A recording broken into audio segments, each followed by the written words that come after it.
First, Hong Kong pro-democracy media tycoon Jimmy Lai was arrested on Monday and led in handcuffs through his newspaper office as police raided the building, part of a sweeping crackdown on dissent since China imposed a security law on the city. Take a look.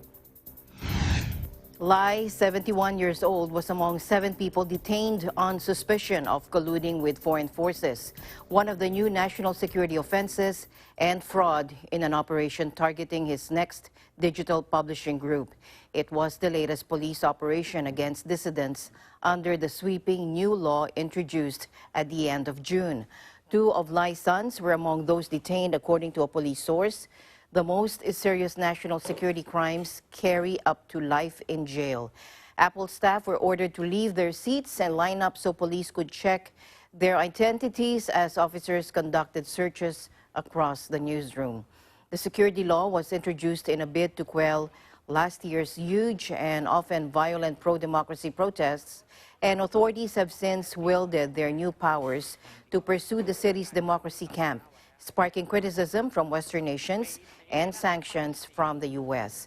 Lai's Apple Daily and Next magazine are unapologetically pro-democracy and critical of Beijing, and they are enormously popular but funded almost entirely out of Lai's pocket because few companies dare advertise with them lest they incur Beijing's wrath. Beijing's new law targets secession, subversion, terrorism, and colluding with foreign forces. Both China and Hong Kong have said it will not affect freedoms and only targets a minority.